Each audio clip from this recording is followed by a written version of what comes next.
Pencarian korban KMP Tunu Pratama Jaya masih terus dilakukan. Fakta terbaru ditemukan oleh KNKT bahwa kapal dikemudikan oleh nakoda pengganti saat kejadian.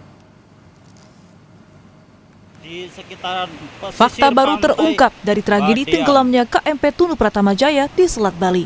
Suryanto Cahyono, Ketua Komite Nasional Keselamatan Transportasi atau KNKT bilang, saat kapal tenggelam, tugas kemudi dipegang oleh nakoda pengganti. Nakoda pengganti ditemukan selamat, namun nakoda utama dinyatakan hilang. Tim KNKT masih mengumpulkan data faktual di lapangan. Investigasi dilakukan melalui wawancara langsung dengan kru kapal dan beberapa penumpang yang selamat. Sebetulnya yang selamat itu Mu'alim 1. Nah, Mu'alim 1 itu sebagai pelaut juga memiliki sertifikat ANT juga. Nah, kalau kaptennya lagi istirahat, nakoda yang dibilang nakoda pengganti itu adalah Mu'alim 1. Artinya Mu'alim 1 terus dia bangunkan kaptennya. Terakhir Mu'alim 1 untuk keluar untuk memerintahkan penumpang untuk menggunakan pelampung. Pencarian korban KMP Tunu Pratama Jaya di hari pertama perpanjangan operasi terus dilakukan petugas SAR gabungan di Gilimanuk, Bali. Kabasarnas Bali bilang proses pencarian korban difokuskan di perairan Pebuahan. Pencarian dilakukan di perairan Pebuahan karena arus dari Samudra Hindia yang masuk ke Selat Bali mengarah ke sana. Kita sudah memasuki perpanjangan di hari pertama, ya sudah masuk di hari ke-8. Ya mudah-mudahan korban yang kita cari dan selalu kita kondisi dengan para nelayan dan dengan masyarakat di pesisir, dan arus sudah mulai mengarah ke pantai Pembuahan, demikian sesuai dengan korban-korban yang ditemukan tadi pagi. Hingga Rabu malam, korban KMP Tunu Pratama Jaya korban meninggal tercatat 12 orang dari total 42 orang yang berhasil ditemukan. Pencarian korban tenggelam diperpanjang 3 hari setelah pencarian ke-7. Tim Liputan Kompas TV. Dan saudara, untuk informasi terkini terkait dengan perkembangan pencarian kapal tenggelam di Selat Bali, kami akan tanyakan kepada jurnalis Kompas TV Rendra Farandika. Selamat pagi Rendra, informasinya sudah ada deteksi nih, badan kapal ada di sebelah mana, kemudian bagaimana rencana pencarian pada pagi hari ini?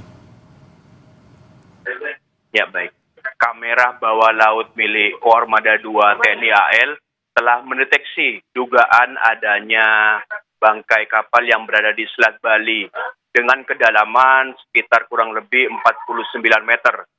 Dan posisi bangkai yang diduga kapal KMP Tunu Pratama Jaya itu saat ini sudah mulai mendekat ke jalur kabel bawah laut milik PLN yang mendistribusikan listrik dari Jawa ke Bali.